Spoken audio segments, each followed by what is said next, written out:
दोस्तों मैं हूं आदिल खान आज़ाद। आज है 19 जुलाई 2026 और आप देख रहे हैं आज़ाद बोल इंडिया पर middle east big news show. सबसे पहले एक नज़र हेडलाइंस पर। अमेरिका को जंग में लगा सबसे बड़ा झटका। ईरानी हमले में कई अमेरिकी फौजी मारे गए। फाइटर जेट्स, एयरक्राफ्ट और हेलीकॉप्टर के तबाह होने को लेकर अमेरिकी अखबार ने आखिर छाप दी क्या खबर। अमेरिका का बड़ा जवाब। लगातार 8वीं रात ईरान पर किए हमले। सेंटकॉम बोला 50,000 से ज्यादा अमेरिकी फौजी पूरी तरह से तैयार, कभी भी कर सकते हैं बड़ा ऑपरेशन। ईरान का पलटवार। कुवैत में अमेरिका के 2 बड़े फौजी ठिकानों पर फिर किया ड्रोन हमला। कुवैत फिर से आया ईरान के हमलों के निशाने पर। बैलिस्टिक मिसाइलें और ड्रोन्स दागे जाने के बाद पूरे मुल्क में बजे सायरन। और इन्हीं खबरों के साथ देखिए गजा में दोबारा सेटलमेंट बसाने की कोशिश को झटका। गजा जंग के बाद इज्जत बचाने के लिए करोड़ों डॉलर फूंक रहा है इसराइल। और आखिर में देखिए आयतुल्लाह मुज्तबा खामनेई की अमेरिका को दी गई सबसे लेटेस्ट खतरनाक वार्निंग डिटेल में। शुरुआत करते हैं इस शो की। अमेरिका के कई फाइटर जेट्स, हवा में तेल भरने वाले एयरक्राफ्ट्स, हेलीकॉप्टर्स, कई ड्रोन्स तबाह हो गए हैं और कई अमेरिकी फौजी मारे गए हैं। अगर ये दावे सही साबित होते हैं तो मौजूदा जंग में एक ही दिन में अमेरिका को हुआ ये अब तक का सबसे बड़ा फौजी नुकसान माना जाएगा। सबसे बड़ी बात यह है कि इस दावे को किसी सोशल मीडिया अकाउंट ने नहीं बल्कि दुनिया की सबसे असरदार अखबारों में से एक अमेरिकी अखबार वॉल स्ट्रीट जर्नल ने अपनी रिपोर्ट में जगह दी है। यानी पहली बार ऐसी रिपोर्ट सामने आई है जिसमें सिर्फ अमेरिकी फौजियों की मौत की ही नहीं बल्कि अमेरिका की एयर पावर को भी भारी झटका लगने की बात कही जा रही है। फौजी तो मारे गए हैं। 2 अमेरिकी फौजियों की मौत की तस्दीक खुद अमेरिकी मिलिट्री कर चुकी है, लेकिन fighter jets, helicopters, refuelling aircraft और ड्रोन्स को हुए भारी नुकसान का जिक्र फिलहाल रिपोर्ट्स और दावों के तौर पर पेश किया जा रहा है। रिपोर्ट्स में कहा जा रहा है कि जॉर्डन के मुफाफक अल-सल्ती एयरबेस पर हुए ईरानी मिसाइल हमले में अमेरिका के कई फौजी एयरक्राफ्ट्स को भारी नुकसान पहुंचा है। हवाई जहाज़ों को बताया जा रहा है कि अगर एयरबेस पर इतना बड़ा हमला ना हुआ होता तो इतने अमेरिकी फौजी एक साथ ना मारे जाते। 2 ही सही और कई जख्मी हुए हैं। अभी और खबर आ सकती है। 29 जख्मी हुए बताया गया। इस रिपोर्ट में वॉल स्ट्रीट जर्नल ने लिखा कि इन हमलों में 2 अमेरिकी फौजी मारे गए, कई दूसरे जख्मी हुए, जिसके बाद अमेरिका और ईरान के बीच जारी जंग पहले से कहीं ज्यादा खतरनाक फेज में दाखिल हो गई है। यानी अब जंग सिर्फ मिसाइलों की नहीं रही बल्कि दोनों मुल्क एक दूसरे की सबसे अहम फौजी ताकत को सीधे निशाना बना रहे हैं। और अगर ये दावे सही निकले एयरक्राफ्ट हेलीकॉप्टर वाले तो ये जंग का टर्निंग पॉइंट हो सकता है। या तो हैंड्सअप होगा, डील होगी, या जंग बहुत खतरनाक होगी। और हैंड्सअप उन्हीं की तरफ से होगा जिन्होंने पिछली बार ऐलान किया था नहीं चलो बात करते हैं, डोनाल्ड ट्रंप। बढ़ते हैं आगे। 19 जुलाई की शहर में अमेरिका ने एक बार फिर ईरान के कई इलाकों पर ज़बरदस्त हमले किए हैं। ईरान ने जो हमले किए हैं उनकी तस्वीरें इसके आगे हैं इसी वीडियो में। अब जो देख रहे हैं आप अमेरिका के हमलों की और पहले की बाद की तस्वीरें, तैयारी की और हमले के बाद की तस्वीरें। इसमें एयरक्राफ्ट कैरियर्स के ऊपर से अमेरिकी फाइटर जेट्स में भारी भरकम बम लोड किए गए थे, आप देख रहे होंगे। जाहिर है जॉर्डन में अपने 2 फौजियों की मौत के बाद अमेरिका पहले ही बड़े इंतकाम का ऐलान कर चुका था और अब उसी सिलसिले में ये नए हमले किए गए शहर में। अमेरिकी मिलिट्री की सेंट्रल कमांड यानी सेंटकॉम ने 19 जुलाई की सुबह करीब 9 बजे ये वीडियो जारी करते हुए ये बताया कि अमेरिका ने ईरान के खिलाफ लगातार 8वीं रात भी हमले किए। सेंटकॉम के मुताबिक अमेरिकी फौज ने ईरान के समुद्री निगरानी सिस्टम, एयर डिफेंस सिस्टम्स के ठिकानों, ईरानी नेवी की फौजी काबिलियत और मिसाइलों के गोदामों के साथ ही ड्रोन्स रखे जाने वाली साइट्स को निशाना बनाया।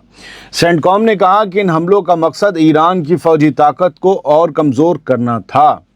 अमेरिका का दावा है कि इन हमलों में उन IRGC यूनिट्स को भी निशाना बनाया गया जिन्होंने जॉर्डन में अमेरिकी फौजियों पर हमला किया था, जिनमें वो मारे गए। अपने बयान के आखिर में सेंटकॉम ने एक सख्त पैगाम भी दिया, सुन लीजिए। उसने लिखा कि मिडिल ईस्ट में इस वक्त अमेरिका के 50,000 से ज़्यादा यूनिफॉर्म पहने हुए फौजी तैनात हैं, यानी ड्यूटी पर हैं, और वो पूरी तरह अलर्ट हैं, पूरी तरह तैयार हैं और किसी भी बड़ी कार्रवाई के लिए हर वक्त तैयार खड़े हैं। यानी अमेरिका अब भी ईरान में एक बड़े ग्राउंड ऑपरेशन का बंद सिग्नल, बंद इशारा दे रहा है। अब अमेरिका के हमलों का जवाब दिया ईरान ने अरब मुल्कों में मौजूद अमेरिका के कई फौजी ठिकानों पर ज़बरदस्त हमले किए, शहर से लेकर शहर के बाद तक। सुबह में 19 जुलाई की सुबह करीब 10 बजे ईरान की फास्ट न्यूज़ एजेंसी ने इन हमलों की तस्वीरें भी जारी कर दी। ये उनकी तस्वीरें हैं आज ही के हमलों की। ये तस्वीरें 19 जुलाई की सहर हुए ईरानी हमलों की बताई जा रही हैं फार्स की तरफ से। इन तस्वीरों के साथ ईरान की मेहर न्यूज़ एजेंसी ने ये बताया कि ईरानी फ़ौज ने ऑपरेशन थंडरबोल्ट के 16वें फेज़ में कुवैत में मौजूद अमेरिका के 2 बेहद अहम फौजी ठिकानों को निशाना बनाया। ऑपरेशन थंडरबोल्ट ईरान की तरफ से दिया हुआ नाम है। ये इसलिए भी बताया कि कुछ लोग इसके बारे में नहीं जानते। नस्र 2 भी यही है।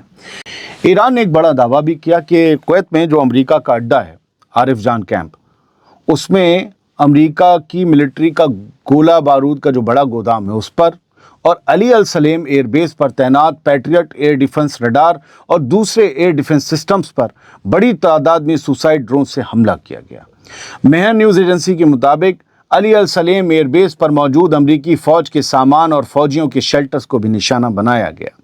ईरानी फ़ौज ने अपने बयान में कहा कि ये कार्रवाई अमेरिका की तरफ से ईरान के सिविलियन इलाकों, पुलों और दूसरे इंफ्रास्ट्रक्चर पर किए गए हमलों के जवाब में की गई है। ईरान का दावा है कि उसकी हथियारबंद फोर्सेस अपने मुल्क और अपनी तारीख और अपनी आवाम के दिफा के लिए, डिफेंस के लिए लगातार डट कर खड़ी हुई हैं और अपने दुश्मनों के मुकाबले में पूरी मजबूती से डटी हुई हैं। हमला होगा, मुकाबला मिलेगा। बढ़ते आगे। कुवैत अब लगातार ईरानी हमलों के निशाने पर है। 19 जुलाई की सुबह 11 बजे के करीब कुवैत की फ़ौज ने यह बताया कि मुल्क पर दोबारा हुए ईरानी मिसाइल और ड्रोन हमलों का मुकाबला किया गया। इससे साफ इशारा मिलता है कि एक ही दिन में दूसरी बार कुवैत को ईरान ने निशाना बनाया। कुवैत की फ़ौज ने अपने ऑफिशियल बयान में कहा कि ईरान की तरफ से दागी गई बैलिस्टिक मिसाइलों और ड्रोन्स को उसके एयर डिफेंस सिस्टम्स ने इंटरसेप्ट करने की कार्रवाई की। फ़ौज ने अपने बयान में ईरान के हमलों को गुनाहगाराना कार्रवाई करार देते हुए कहा कि मुल्क के एयर डिफेंस सिस्टम्स ने इन हमलों का मुकाबला किया। उधर कुवैत की सरकारी न्यूज़ एजेंसी कुना ने बताया कि हमलों के दौरान पूरे मुल्क में सायरन बजा दिए गए ताकि लोगों को अलर्ट किया जा सके। रोज़ ये लोग हमले का शिकार बन रहे हैं, कुवैत, बहरीन, कतर, लेकिन आज तक इन्होंने फरवरी से अब तक एक भी हमला ईरान पर नहीं किया है। कभी कभी लगता है लोग अंदर से मिले हुए हैं, चाहते यही कि अमेरिका इस रीजन से निकले। खैर, बढ़ते हैं आगे। गजा पर दोबारा कब्जे का ख्वाब देखने वाले इस्राएली सेटलर्स को आज बड़ा झटका लगा है। हज़ारों सेटलर्स का गजा की तरफ निकलने वाला मार्च आखिरी वक्त पर रोक दिया गया। 19 जुलाई को इस्राएली फ़ौज ने गजा के आसपास के पूरे इलाके को क्लोज्ड मिलिट्री जोन करार दे दिया ताकि कोई भी गैर रिहायशी शख्स उस तरफ न जा सके। ये फैसला उस वक्त लिया गया जब इंतहा पसंद नहाला मूवमेंट की जानिब से गजा के अंदर दाखिल होकर दोबारा इजरायली बस्तियां यानी सेटलमेंट्स बसाने के लिए एक बड़ा मार्च निकाला जाना था, जिसमें हज़ारों राइट विंग सेटलर्स, कट्टरपंथी सेटलर्स के शामिल होने की तैयारी थी। रिपोर्ट्स के मुताबिक इस मार्च में बेज़लेल स्मोट्रिच और इतमार बेन-ग्विर जैसे मिनिस्टर्स को भी शामिल होना था। मार्च का मकसद गजा के शुमाली हिस्से में दोबारा इजरायली बस्तियां बसाने का था। आईडीएफ ने अपने बयान में कहा कि मार्च निकालने वालों का इरादा गैर कानूनी तौर पर गजा में दाखिल होने का था, इसलिए पूरे इलाके को बंद कर दिया गया। वहां जाते तो मारे जाते, ये भी डर था। सबसे हैरान करने वाली बात यह है कि इस मार्च के पोस्टर पर बेंजामिन नेतन्याहू की लिक्विड पार्टी समेत 1 दर्जन से ज्यादा राइट विंग तंजीमों और सियासी पार्टियों के नाम भी मौजूद थे। यानी गजा पर दोबारा कब्जे का ख्वाब सिर्फ कुछ सेटलर्स तक महदूद नहीं है, बल्कि इसराइल की सियासत के अंदर भी ऐसे लोगों की कमी नहीं है जो इस मुहिम के सपोर्टर हैं, बल्कि सभी यही तो मुहिम चाहते हैं। और ये क्या है, गजा क्या है, ग्रेटर इसराइल तक चाहते हैं। गजा से एक और खबर, उसके बाद मुश्तबा खामनेई का डिटेल्ड बयान। गजा की जंग के दौरान दुनिया भर में अपनी बिगड़ती हुई इमेज को बचाने के लिए इसराइल अब करोड़ों डॉलर की पानी की तरह बहा रहा है। अमरीकी अखबार वॉल स्ट्रीट जर्नल ने 19 जुलाई को दावा किया कि इसराइल अमेरिका के अंदर अपनी इमेज चमकाने के लिए करीब 5 करोड़ डॉलर की एक बड़ी इन्फ्लुएंस कैंपेन चला रहा है अमेरिका के अंदर। रिपोर्ट के मुताबिक अमेरिका में लाखों लोगों के मोबाइल फोन्स पर एआई से तैयार किए गए मैसेज भेजे जा रहे हैं जो एमा, सारा और जॉन जैसे आम नामों से भेजे जाते हैं। इन मैसेजेस में फ्रेंड्स फॉर पीस और पार्टनर्स फॉर पीस जैसी तंजीमों के नाम इस्तेमाल किए जा रहे हैं ताकि लोगों को ऐसा लगे कि ये किसी आम अमरीकी की तरफ से भेजे गए पैगाम हैं। वॉल स्ट्रीट जर्नल के मुताबिक इन मैसेजेस का मकसद इसराइल को अमेरिका का सबसे अहम और भरोसेमंद साथी साबित करना और लोगों को इसराइल के हक में तैयार किए गए मज़ामीन और वीडियोज़ तक पहुँचाना है। इस रिपोर्ट में कहा गया कि ये पूरी मुहिम क्लॉक टावर एक्स नाम की कंपनी चला रही है, जिसकी क़यादत ब्रैड पास्कल कर रहे हैं। वही ब्रैड जिन्होंने डोनाल्ड ट्रंप की 2016 की कामयाब इलेक्शन कैंपेन का डिजिटल सिस्टम संभाला था। यूं समझिए अमेरिका के पीके हैं। 2020 की कैंपेन में भी वो अहम किरदार निभाते हुए नजर आए थे। सियासी तज्जियाकार इस तरह की मुहिम को अमेरिका के अंदर बदलती हुई आवामी राय से भी जोड़कर देख रहे हैं। गजा की जंग, लेबनान, सीरिया और फिर ईरान तक फैले फौजी टकराव के बाद अमेरिका के अंदर एक तबका लगातार सवाल उठा रहा है कि इन जंगों में अमेरिका की सियासी और फौजी हिमायत की क्या कीमत चुकाई जा रही है और अमरीकी टैक्स देने वालों का पैसा कहां खर्च हो रहा है। क्या इसराइल के कहने पर खर्च हो रहा है? ऐसे माहौल में इसराइल के लिए अमेरिका की आवाम की हिमायत बनाए रखना पहले से कहीं ज़्यादा अहम माना जा रहा है, क्योंकि अगर आवामी दबाव बढ़ता है तो अमेरिका की सियासत पर भी उसका असर पड़ सकता है। इसी वजह से ये इन्फ्लुएंस कैंपेन सिर्फ इमेज चमकाने की कोशिश नहीं, बल्कि अमरीकी राय आम्मा को अपने हक में करने की एक बड़ी जद्दोजहद भी मानी जा रही है। गजा में 75,000 से ज़्यादा फ़लस्तीनियों के कत्लेआम के इल्ज़ामात का सामना कर रहा बेंजामिन नेतन्याहू अब अपनी हुकूमत की इमेज चमकाने के लिए करोड़ों डॉलर पानी की तरह बहा रहा है। लेकिन सवाल वही है, क्या करोड़ों डॉलर से खून के दाग धुल जाते हैं? क्या यतीम बच्चे अपने माँ बाप वापस पा लेते हैं? क्या माँ बाप अपनी औलादों को दोबारा जिंदा देख सकते हैं? दुनिया की तारीख गवाह है दोस्तों कि दौलत से तशहीर खरीदी जा सकती है, लेकिन उन दिलों के जख्म नहीं मिटाए जा सकते जो किसी जंग ने दिए हों। अब सुनिए ईरान के सुप्रीम लीडर मुज्तबा खामनेई का एक डिटेल्ड बयान। ये बयान वार्निंग भी है, लकीर भी है। ईरान के सुप्रीम लीडर मुज्तबा खामनेई ने अमेरिका के लिए एक बेहद सख्त और ख़तरनाक पैगाम जारी किया है। खामनेई ने कहा है कि अमेरिका को अब ऐसे सबक दिए जाएंगे जिन्हें वो कभी भूल नहीं पाएगा। 18 जुलाई की देर रात को जारी अपने तफसीली पैगाम में मुज्तबा खामनेई ने कहा कि अमेरिका ने ईरान के साथ हुए समझौते को बार बार तोड़ा और इससे एक बार फिर साबित हो गया कि डोनाल्ड ट्रंप के दस्तखत की कोई कीमत नहीं है। खामनेई ने कहा कि अमेरिका की फितरत ही ज़बरदस्ती, दबंगई और अहद शिकनी है, इसलिए अब उस पर किसी तरह का एतबार नहीं किया जा सकता। उन्होंने कहा कि अब जब अमेरिका फिर से जंग को भड़काने की कोशिश कर रहा है तो उसे ये भी जान लेना चाहिए कि ईरानी कौम और रेजिस्टेंस फ्रंट उसके लिए ऐसे सबक तैयार कर चुके हैं जिन्हें वो कभी नहीं भूल पाएगा। खामनेई ने कहा कि हालिया दिनों में ईरान और उसके साथी रेजिस्टेंस मूवमेंट्स ने जो जवाब दिया है वो तो सिर्फ एक मिसाल है, जबकि असली जवाब अभी दिया जाना बाकी है।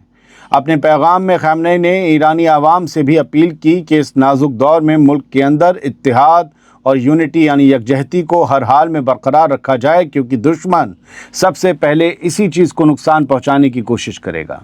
मुज्तबा खामनेई ने कहा कि अगर किसी को हुकूमत या अफसरों से शिकायत भी हो तब भी ऐसा कोई रवैया नहीं अपनाना चाहिए जिससे ईरान की कौमी यकजहती कमज़ोर पड़े, क्योंकि यही चीज़ दुश्मन की सबसे बड़ी ख्वाहिश है कि इत्तफ़रक़ा हो जाए, उथल पुथल फैल जाए। खामनेई ने आखिर में कहा कि ईरानी आवाम अपने मुल्क, अपनी आज़ादी और अपने वक़ार की हिफाजत के लिए पहले की तरह मैदान में डटी रहेगी और अमेरिका को अपने हर कदम की कीमत चुकानी पड़ेगी। ये पैगाम था दोस्तों। मैं थोड़ा उर्दू के लफ्ज़ इस्तेमाल करता हूँ ताकि हिंदुस्तान की ये लैंग्वेज, मुसलमानों की नहीं है, हिंदुस्तान की लैंग्वेज है, बची रह जाए। अगर आपको ये टफ़ लगती है तो मैं और आसान ज़ुबान में और हिंदी में भी पढ़ सकता हूँ।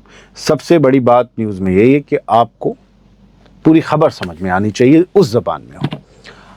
आगे इसलिए मैं इंग्लिश, हिंदी और सब बताता चलता हूँ जो भी टफ लफ्ज़ होता है, तो बता दीजिएगा अगर आपको और आसान ज़बान चाहिए। अब एक खबर तुर्की से सुन लीजिए। तुर्की ने दहशतगर्द तंजीम ISIS के ख़िलाफ़ एक बड़ा ऑपरेशन चलाते हुए एक ही दिन में 119 लोगों को गिरफ़्तार कर लिया है। 19 जुलाई को तुर्की की हुकूमत ने दावा किया कि ये तमाम लोग ISIS से किसी न किसी तरह जुड़े हुए थे। तुर्की की वजारत दाखिला के मुताबिक मुल्क के 30 सूबों में एक साथ छापेमारी की गई, जिसमें इस्तांबुल और अंकारा जैसे बड़े शहर शामिल थे। हुकूमत का कहना है कि गिरफ्तार किए गए लोगों पर ISIS की मेंबरशिप, सोशल मीडिया पर ISIS का प्रोपेगेंडा फैलाने और बिचौलियों और या तथाकथित सो कॉल्ड चैरिटी तंजीमों के ज़रिए ISIS को फंडिंग पहुंचाने के इल्ज़ाम है। तुर्की ने कहा कि ऑपरेशन अभी भी जारी है और आने वाले दिनों में इस मामले में और भी गिरफ्तारियां हो सकती हैं। ये बात उसने 18 जुलाई को कही थी। यानी तुर्की अब अपने मुल्क के अंदर ISIS के नेटवर्क को पूरी तरह ख़त्म करने की कोशिश में बड़े पैमाने पर कार्रवाई कर रहा है। फिलहाल ये थी कुछ खबरें जो आप तक पहुंचा दी। मैंने सोचा संडे में आपको आराम करने दूं, फिर खुद नहीं माना और वीडियो लेकर आ गया। वीडियो कम रहते हैं संडे में और जुम्मे में। Thank you very much. सलामत रहिए, खुश रहिए।